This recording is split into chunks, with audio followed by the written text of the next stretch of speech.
2024 সালের ছাত্র জনতার অভ্যুত্থান পরবর্তী এই নতুন বাংলাদেশে বাংলাদেশ জামায়াত ইসলামী কর্তৃক আয়োজিত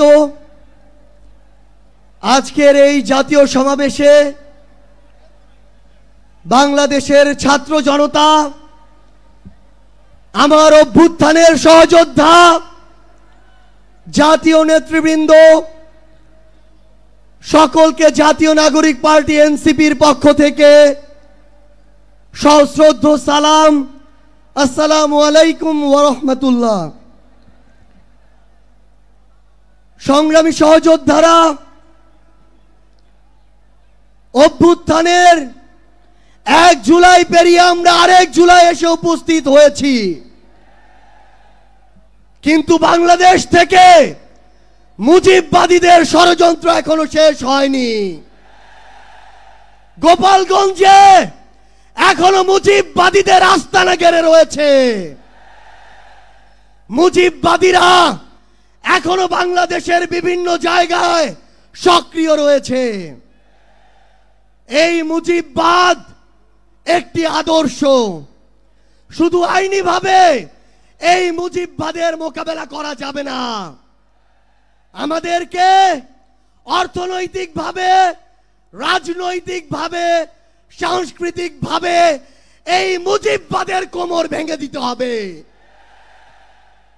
আমাদের মধ্যে রাজনৈতিক মতপার্থক্য থাকতে পারে, কিন্তু এই মুজিববাদের প্রশ্নে, এই স্বৈরাচারের প্রশ্নে অভ্যুত্থানের সকল শক্তিকে ঐক্যবদ্ধ থাকতে হবে। সংগ্রামী সহযোদ্ধারা, এই বাংলাদেশে আবারও নতুন করে মুজিববাদী ভারতপন্থী শক্তিগুলো এখন সক্রিয় হচ্ছে। আমাদের মধ্যে মতপার্থক্য থাকতে পারে, কিন্তু এই বাংলাদেশে বাংলাদেশপন্থী ব্যতীত কোন দেশপন্থী, কোন বাদপন্থী, কোন শক্তির আর জায়গা হবে না। সংগ্রামী সহযোদ্ধারা, এই বাংলাদেশে আর ভারতীয় আধিপত্যবাদের জায়গা হতে দেয়া যাবে না। অন্য যে কোনো দেশের নামের কোন আধিপত্যবাদের জায়গা এই বাংলাদেশে হতে দেয়া যাবে না। সংগ্রামী সহযোদ্ধারা, হাজারের অধিক ছাত্র জনতা জীবন দিয়েছে। আমার হাজার হাজার সহযোদ্ধা আজকে আমার সামনে রয়েছে। আমাদের একটা আকাঙ্ক্ষা ছিল, গত জুলাইয়ে ওই আগস্টের 5 তারিখে আমাদের যে স্বপ্ন ছিল, আরেক আগস্ট আসতে চলেছে, আমাদের সেই স্বপ্নগুলো পূরণ হয়নি।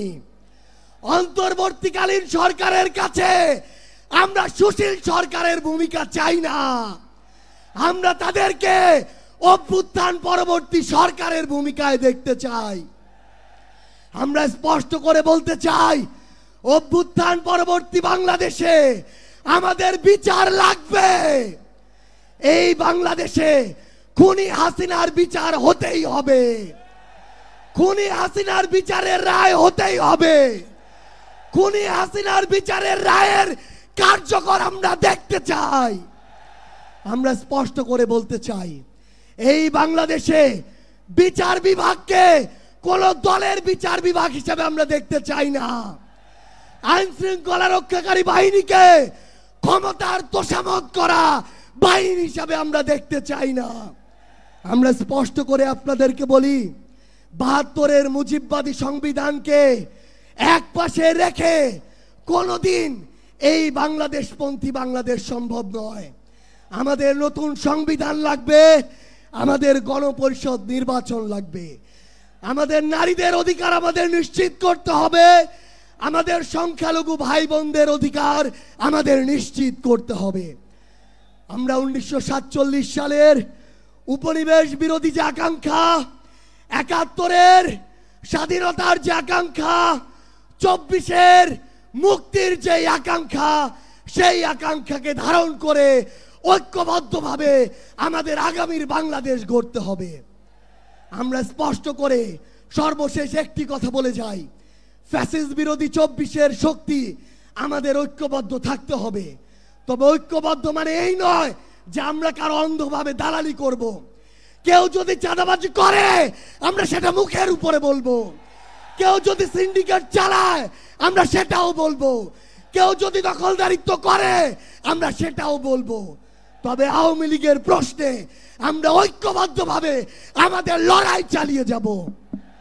সংগ্রামী সহযোদ্ধারা, রাজনীতিতে প্রতিদ্বন্দ্বিতা থাকবে, প্রতিযোগিতা থাকবে, কিন্তু রাজনীতির যে সৌন্দর্য, এই সৌন্দর্য যেন আমরা ধারণ করি, তাহলেই আগামীর বাংলাদেশ সামনের দিকে এগিয়ে যাবে।